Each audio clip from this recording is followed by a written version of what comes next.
Written by Murphy here, and I'm back with another book review. I want to talk about Casino Royale by Ian Fleming. This is the first of the James Bond novels. It was published in 1953, and it's so much fun.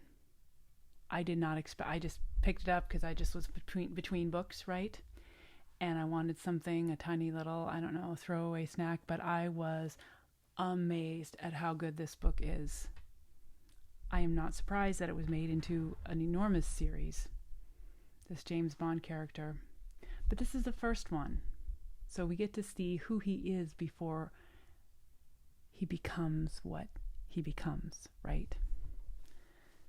This novel has basically three big sections, three big parts. The first part, you get to meet who he is. He's a Secret Service agent, and he's a 00, which means he has the license to kill, right? But it starts out in the casino.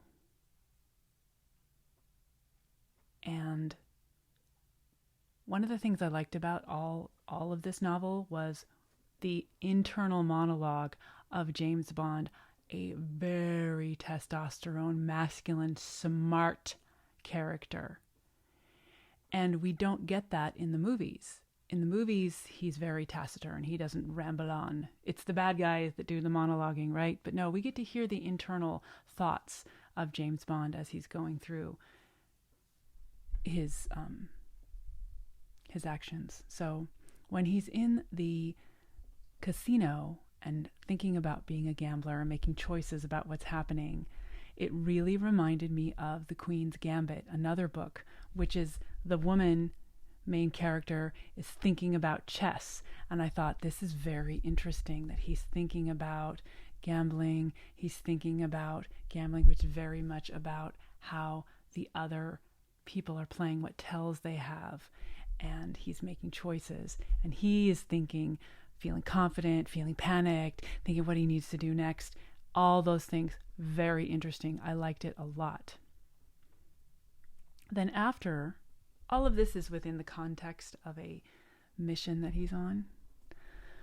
So the next part, after the gambling happens, he's in trouble. He gets caught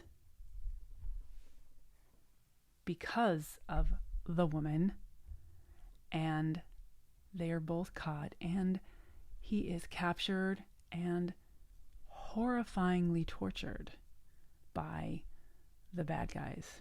Smersh. And him talking about how he is going through the torture experience is really fascinating.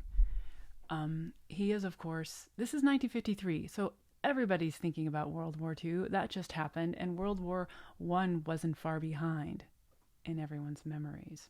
So he's thinking about this, and he's thinking about what a fabulous masculine person he is that can withstand all this, right? Very interesting, totally fascinating, horrible kind of, but not so horrible I wanted to turn away. It was really interesting. And then, to my surprise, the last part of it turned into a romance novel. What? A real romance with feely feelings from James Bond? Beautifully written. Beautifully written. This guy goes through James Bond and his feelings about women when he's really falling in love with a woman. That was very interesting to watch. And how he engages with her and tries to have a meaningful love affair with this woman.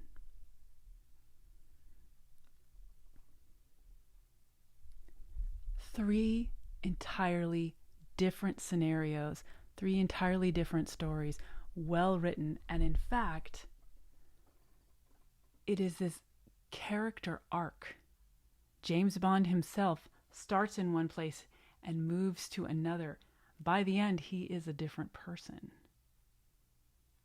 which doesn't happen in a crappy book.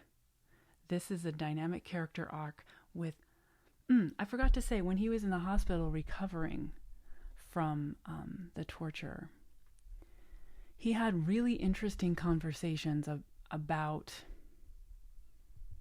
well, you could say life, the universe, and everything with his French counterpart. And that was really interesting, to let that conversation go back and forth and see what he thought about the world right before he falls off into a romance. So well written. I could read it again right now. And I'm going to read it again for sure. This is an excellent book. I can see why it took off into a whole movie franchise. But Ian Fleming, hats off to you, dude. This is a really good book, and I love the very archetypical super masculine viewpoints. I think like they're almost cartoonishly masculine because they're so masculine, but still fascinating, purified thoughts. And I loved it. It was really well written, and I actually am looking forward to reading more of what he's got. I'd be interested in what you think. Let me know.